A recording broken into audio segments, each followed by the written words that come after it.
O Senhor esteja convosco. Proclamação do Evangelho de Jesus Cristo segundo Mateus. Naquele tempo, vendo Jesus as multidões, subiu ao monte e sentou-se. Os discípulos aproximaram-se e Jesus começou a ensiná-los. Bem-aventurados os pobres em espírito, porque deles é o reino dos céus. Bem-aventurados os aflitos, porque serão consolados. Bem-aventurados os mansos, porque possuirão a terra. Bem-aventurados os que têm fome e sede de justiça, porque serão saciados. Bem-aventurados os misericordiosos, porque alcançarão misericórdia. Bem-aventurados os puros de coração, porque verão a Deus. Bem-aventurados os que promovem a paz, porque serão chamados filhos de Deus. Bem-aventurados os que são perseguidos por causa da justiça, porque deles é o reino dos céus. Bem-aventurados sois vós, quando vos injuriarem e perseguirem e, mentindo, disserem todo tipo de mal contra vós por causa de mim. Alegrai-vos e exultai, porque será grande a vossa recompensa nos céus. Palavra da salvação.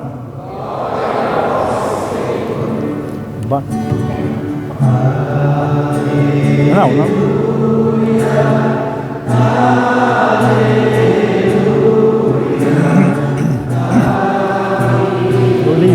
Outro livro.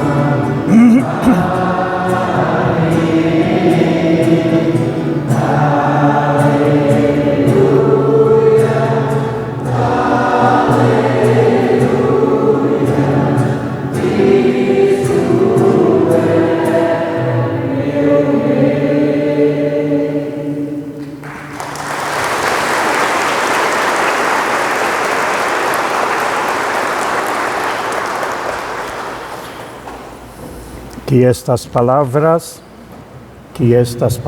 sirvam para o perdão de todos os nossos pecados. Amém. Podemos ficar sentados.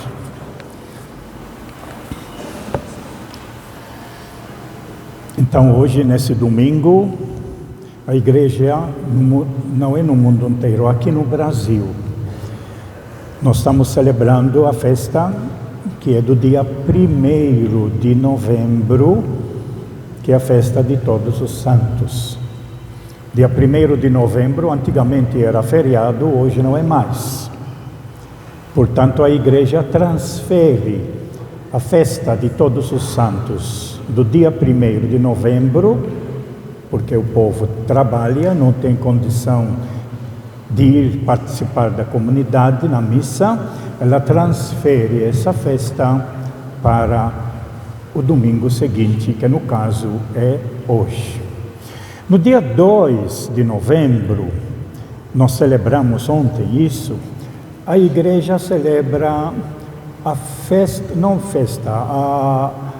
o que nós chamamos Dia de Finados, dos nossos irmãos todos. A característica básica da festa de finados é que entra os nossos entes queridos.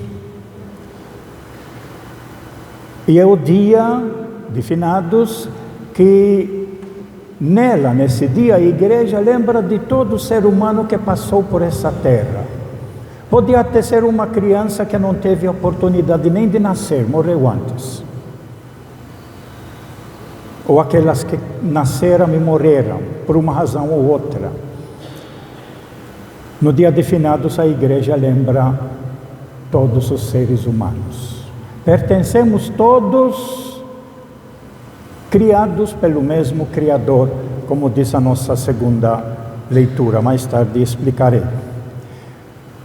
Agora, no dia de Todos os Santos, a igreja ela celebra exatamente e vai tentar destacar aqueles que se tornam na vida pessoas que buscam a verdade, que buscam viver de acordo com a vontade de Deus.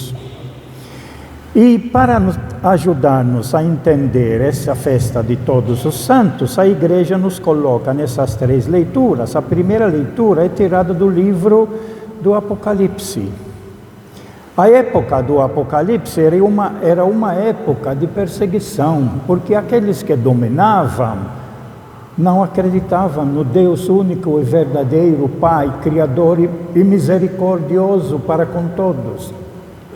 Eles tinham outros deuses, eles seguiam outros princípios. Os cristãos, após a morte de Jesus e a sua ressurreição, começaram a se organizar e começaram a tentar pôr em prática o projeto de Jesus, que é o projeto de fraternidade e paz, mostrado pela leitura do Santo Evangelho.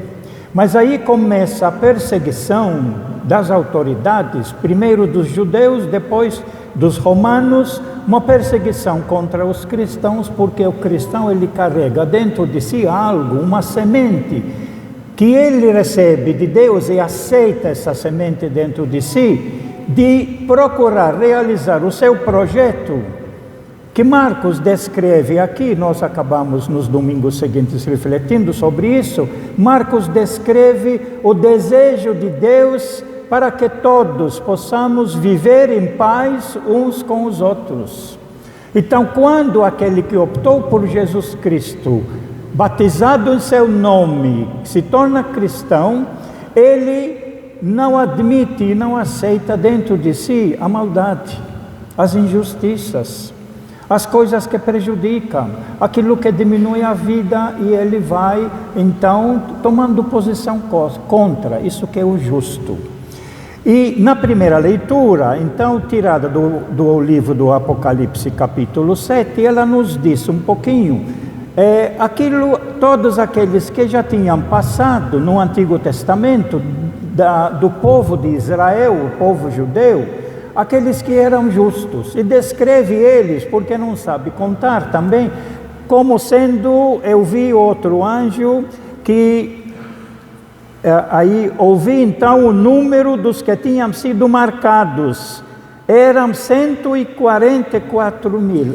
A marca de Deus, nós usamos no nosso batismo, é o sinal da cruz, aonde marca as pessoas, quer dizer, aqueles que querem seguir o projeto de Jesus, né?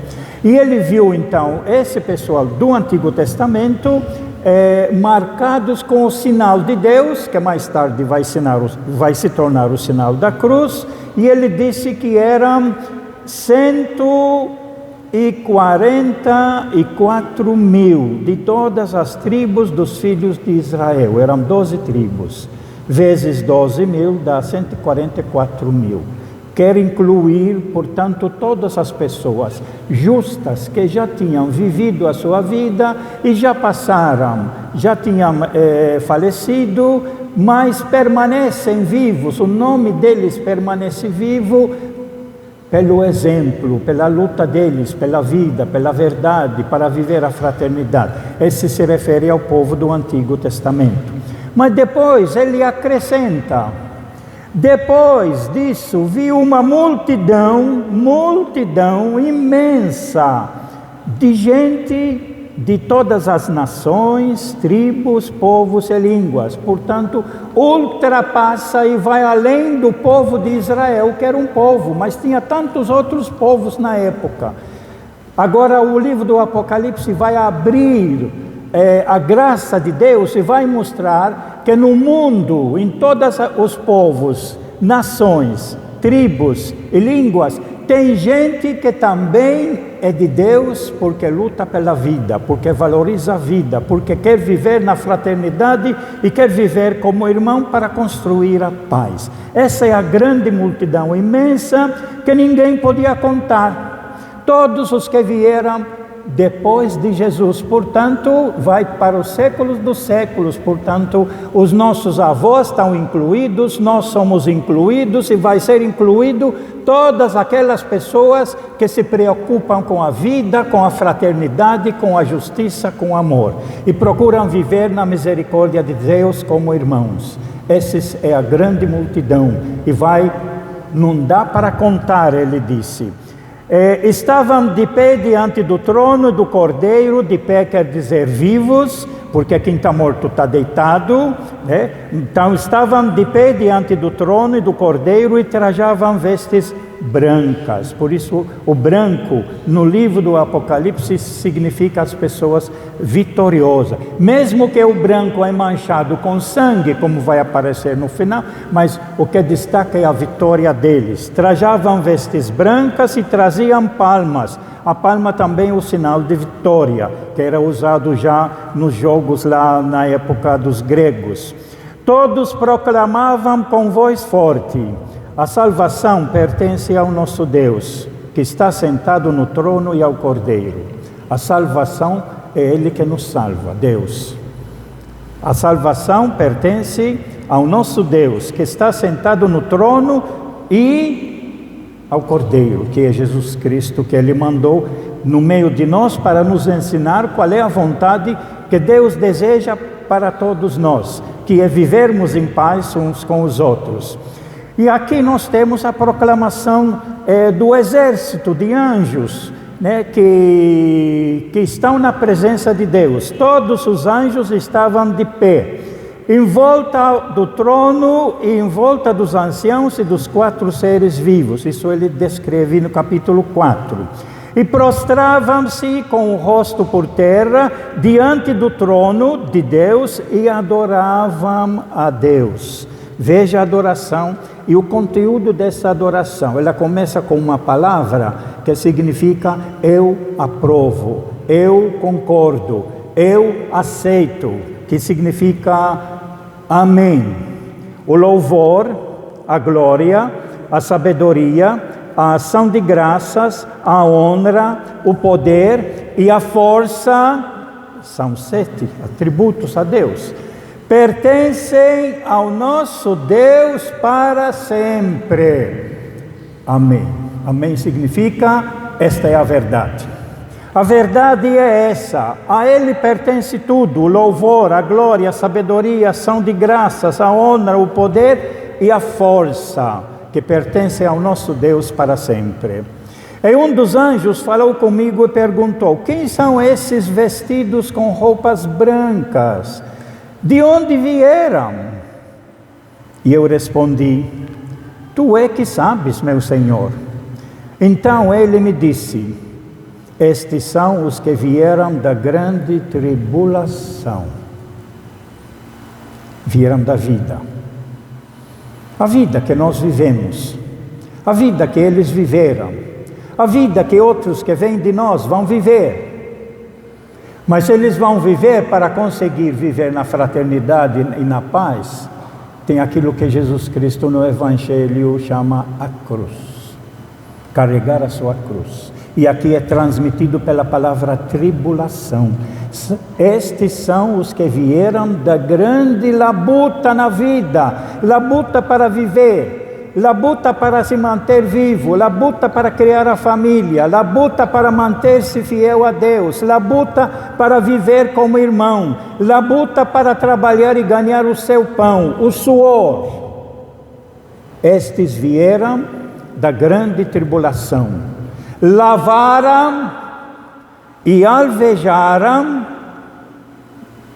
as suas roupas, que são brancas, no sangue do Cordeiro, que é a labuta, que é o sacrifício, que é o batismo de sangue que nós vimos 3 semanas atrás. Vocês estão preparados para serem batizados no batismo que eu vou ser batizado, que é o batismo de sangue? Isso é a labuta da vida que todos nós passamos e todos nós vivemos. Para você viver, para você ser feliz, para você ter a sua família, o sacrifício, a labuta. Tem que enfrentar a maldade, tem que enfrentar a mentira, tem que enfrentar aqueles que querem te envolver na maldade, na injustiça, que promete coisas assim, de primeira vista maravilhosa, mas depois você se envolve com alguma coisa da qual não podia sair. Das mentiras, é a labuta da vida. Essa é a grande multidão, da qual todos aqueles que estão nessa situação, todos nós que queremos construir a fraternidade e a paz, todos nós fazemos parte. O livro do Apocalipse já disse que de Deus são todos aqueles que lutam pela vida, que constroem a vida. Isso vai ser mostrado aqui na nossa segunda carta de São João, uma frase muito importante, onde ele vai comparar o Império Romano da época, perseguidor, porque ele quer sentar no trono no lugar de Deus, e aí faz o que bem entender com aqueles que discordam dele, que é a perseguição, e ele vai lembrar daqueles que temem ao Senhor, que temem a Deus, que respeitam a Deus, que aceitam a Deus. Onde ele disse: vede que grande presente de amor o Pai nos deu, de sermos chamados filhos de Deus. Nós temos a ideia de ser filho de Deus. Primeiro, todo ser humano é filho de Deus, nasce de Deus e vem de Deus, mas nem todos vivem como filhos de Deus. Esses que vivem como filhos de Deus, que seguem o seu projeto, que Jesus Cristo nos ensinou no seu Evangelho, esses são verdadeiramente filhos de Deus. Isso está escrito naquela parábola que São Mateus conta, o pai que tinha 2 filhos, os 2 são dele. Um faz a sua vontade e o outro fala que faz, mas não faz. Os 2 são seus filhos, mas o verdadeiro filho é aquele que obedece, aquele que cumpre. Isso que está dizendo aqui. E nós realmente somos filhos de Deus, porque estamos vivendo o seu projeto. Se o mundo, os que estão sentados no trono, os maus, os maldosos, os que querem dominar o mundo, os que não se interessam pela grande multidão, mas se interessam por seus interesses, se o mundo não nos conhece e não nos aceita, João está escrevendo essa carta no final do 1º século, onde a perseguição dos romanos, principalmente do Império Romano, ainda continua perseguindo os cristãos. Se o mundo, esse mundo de maldade, que querem se apoderar daquilo que Deus criou, que pertence a todos, mas eles querem tudo para si, se o mundo não nos conhece, é porque não conheceu o Pai. Porque não conheceu o Pai. Não reconhece a Deus. Porque a pessoa que teme a Deus, que reconhece a Deus, ela sabe que é filho de Deus e sabe que Deus é Pai de todos. Como é que eu vou viver dizendo que eu temo a Deus, se o meu irmão, eu prejudico ele, eu engano ele, eu roubo ele? Posso me chamar filho de Deus? De jeito nenhum. Todos aqueles injustos, maldosos, que fazem o mal, que tentam me enganar os outros, apesar que rezam, louvam, cantam e vão nas igrejas, tudo, não são verdadeiros filhos de Deus. Porque não tratam bem os seus irmãos, exploram os seus irmãos. A questão-chave é exatamente como é que nós vivemos uns com os outros. Se nós vivemos com amor, com misericórdia, com fraternidade, ajudando uns aos outros, solidários uns com os outros e com especial atenção àqueles que mais necessitam porque precisam mais, se nós vivemos isso, realmente somos filhos de Deus. Quem não vive isso pode falar de Deus, pode rezar, pode louvar, pode acordar às 2 horas de manhã rezando o terço o dia inteiro, se não amar o seu irmão, disse São João mais tarde na própria carta, primeira carta, essa pessoa é mentirosa.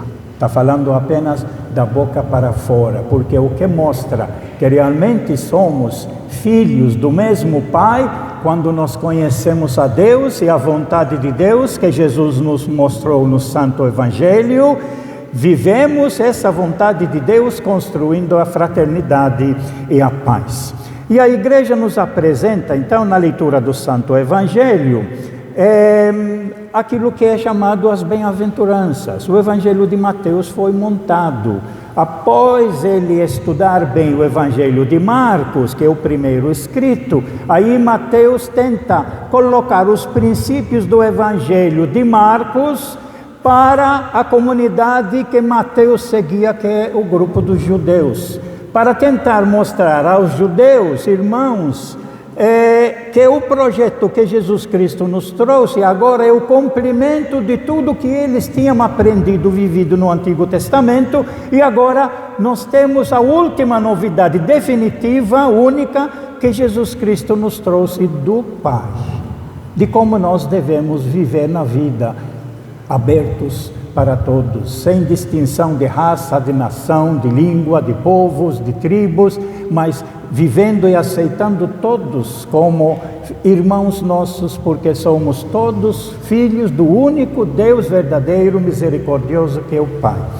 E é por isso, então, ele disse assim, Mateus, ele coloca esse projeto, inclui de todo o discurso de Jesus que Mateus conheceu, de Marcos e também de outras fontes, ele elabora essas que são chamadas as bem-aventuranças, daqueles que vivem de verdade como filhos de Deus. Notem bem uma coisa muito importante, que aparece por baixo de todas essas bem-aventuranças, a busca, o crescimento, ir atrás, não ficar acomodado, pronto.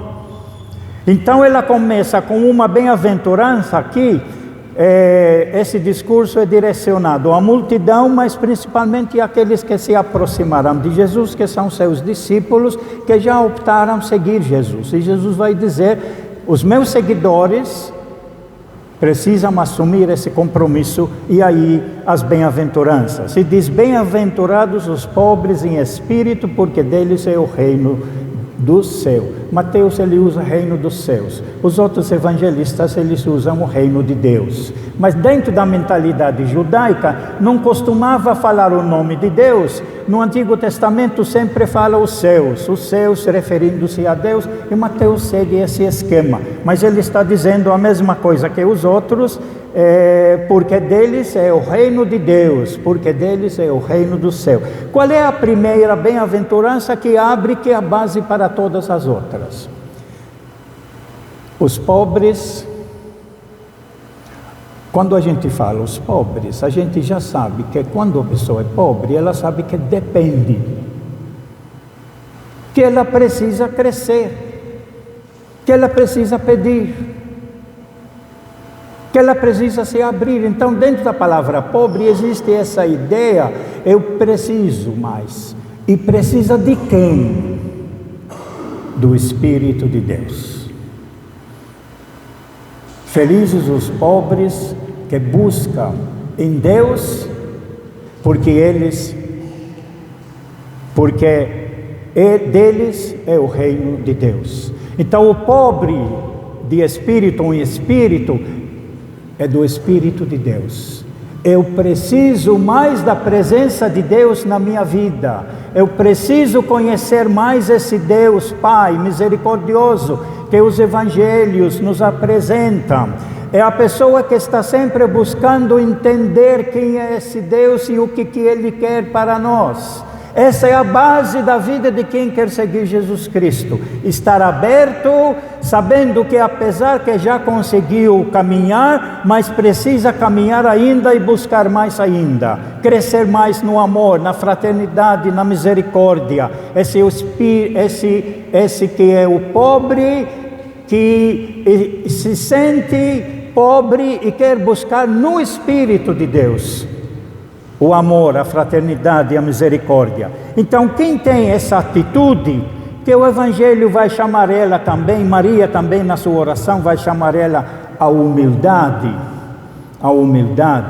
de reconhecer o que somos, mas reconhecer que com a graça de Deus, se eu busco, eu posso melhorar, eu posso crescer. Então, aí ele começa a contar as outras bem-aventuranças. Bem-aventurados os aflitos, porque serão consolados. Os aflitos, se está aflito, você vai buscar melhorar. E se busca melhorar, você consegue, por isso que será consolado. Bem-aventurados os mansos, aqui a palavra, na realidade, os que são despossuídos, os que estão sem terra, os que estão sem morar, e que eles lutam e conseguem, aonde pode, então vão possuir a terra. Bem-aventurados os que têm fome e sede de justiça, porque serão saciados. Esse aqui é o centro de todas as bem-aventuranças.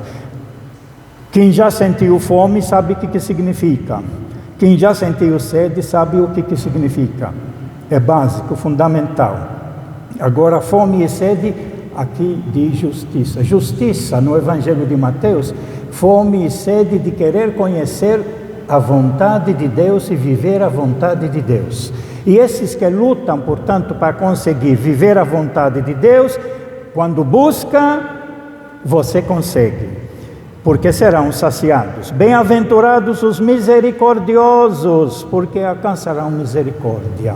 Deus é misericordioso conosco e nós precisamos aprender a ser misericordiosos com os outros. Essa é uma coisa que no Evangelho de São Lucas vai aprofundar. Sejam misericordiosos como vosso Pai é misericordioso. No Evangelho de Mateus ele coloca: sejam perfeitos como vosso Pai é perfeito. Bem-aventurados os mansos, porque possuirão a terra. Aqui que significa os despossuídos na realidade, porque possuirão a terra. Bem-aventurados os que têm fome e sede de justiça, porque serão saciados. Bem-aventurados os misericordiosos, porque alcançarão misericórdia. Bem-aventurados os puros de coração, os que são sinceros. Não é a aparência apenas, mas a sinceridade íntima da pessoa. Eu sou assim, quero ajudar. Tem essas atitudes sinceras, que são traduzidas aqui, puros de coração, porque verão a Deus. Bem-aventurados os que promovem a paz. Não apenas querer você viver em paz, mas promover a paz. Por isso que a definição do reino de Deus em Marcos é sermos sal, e aí podemos viver em paz uns com os outros. Esse ser como sal é a mesma coisa que ele está dizendo aqui: promovem a paz, porque serão chamados filhos de Deus. Bem-aventurados os que são perseguidos. Quem luta pela vida, pela justiça, e ele vai dizer, sempre vão ser perseguidos. E Jesus está dizendo, bem-aventurados. Você é perseguido porque está lutando pela vida. Você é perseguido porque luta pela justiça. Bem-aventurados os que são perseguidos por causa da justiça, porque deles é o reino do céu. E aí, completando, bem-aventurados sois vós, quando vos injuriarem, quando vos perseguirem, e quando mentindo, é a realidade que vivemos nesses anos aí que passou, quando mentindo, disserem todo tipo de mal contra vós, acusações falsas, enganosas, que sempre existiram. A gente tomou consciência mais nesses últimos tempos, porque tudo aquilo que estava escondido agora veio à vista. Grande conquista que nós tivemos. Estavam no armário e agora estão conhecidos. Esses que dizem todo tipo de mal contra vós por causa do Evangelho, por causa de mim, por causa de Jesus. Alegrai-vos e exultai, porque será grande a vossa recompensa no céu. Quem vive essa vida, a igreja colocou essas leituras para nós, é exatamente aqueles que estão vivendo na realidade o projeto do reino de Deus. Por que a igreja escolheu essas leituras hoje para a nossa missa? O Papa Francisco, ele fez uma reflexão muito importante quando ele disse quem são os santos. Porque a ideia que nós temos de santidade é gente que estão lá nos altares apenas. Gente que lutou, labutou, que foi importante. E para o exemplo dele permanecer na vida e se tornar exemplo para todo mundo, a igreja os escolheu para serem como exemplo, para perceber que nós temos no meio de nós gente que foi capaz de viver, apesar da perseguição, apesar dos problemas, souberam lutar pela vida e permanecer fiéis até a morte e morte de cruz, como Jesus Cristo permaneceu. Nós temos no início da igreja, até os anos 300, muitos mártires. Nós vamos cantar agora a ladainha de todos os santos, daqui a pouco. Mas muito importante perceber que a santidade não se encontra só nesses que, por assim, são chamados de heróis, que são muito importantes para a nossa caminhada. Todos nós temos uma devoção por um outro santo, que é o nosso herói, que nós queremos buscar nele a força, a intercessão que ele pode fazer diante de Deus para a gente continuar a nossa caminhada na vida. Mas o Papa, ele vai estender e dizer que a santidade não se encontra apenas com esses que têm destaque especial, que são chamados os santos oficiais. O livro do Apocalipse já destaca a ideia que santos são todos aqueles que lutam pela vida e aqueles que derramam também o seu sangue por causa da vida, do princípio da justiça. Mas o Papa vai mais além ainda, e eu vou ler esse pequeno discurso aqui do Papa, quando ele disse sobre a santidade: não pensemos apenas... pobre de direito. Não pensemos apenas em quantos já estão beatificados ou canonizados. Os santos que conhecemos, Santo Antônio, Santa Rita, São Joaquim, São Francisco de Sales e tantos outros. Esses são os que são canonizados. A igreja já reconheceu os seus méritos, o trabalho que fizeram, estão nos altares. Mas o Papa vai dizer mais, não é só esses que são os santos. Nós pensemos apenas em quantos já estão beatificados ou canonizados. E aí diz o Papa: gosto de ver a santidade no povo paciente de Deus. Eu gosto de ver a santidade nos pais que criam os seus filhos com tanto amor, com tanto sacrifício. Gosto de ver a santidade nos homens e mulheres que trabalham a fim de trazer o pão para casa, com muito sacrifício, com muita responsabilidade. Gosto de ver a santidade nos doentes, nas consagradas idosas que continuam a sorrir.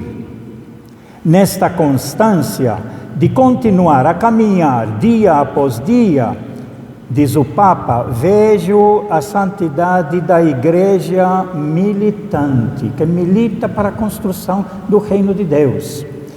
Esta é muitas vezes a santidade ao pé da porta, daqueles que vivem perto de nós. Portanto, perto de nós temos gente santa.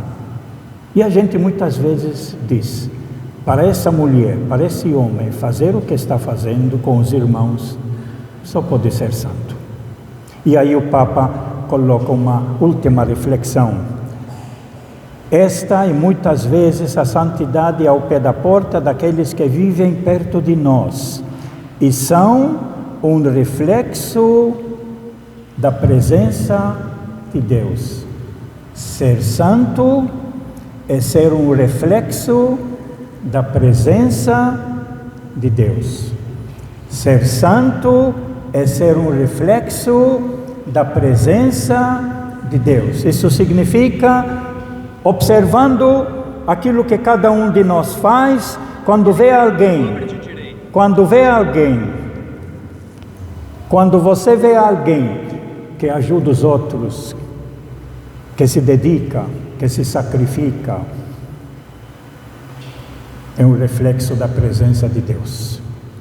Esses são os santos.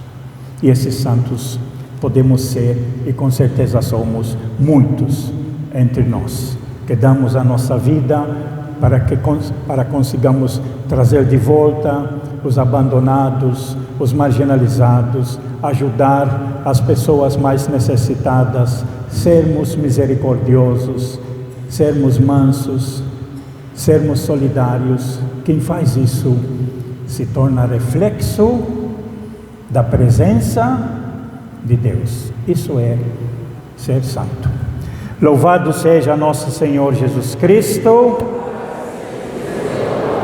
Creio em Deus Pai,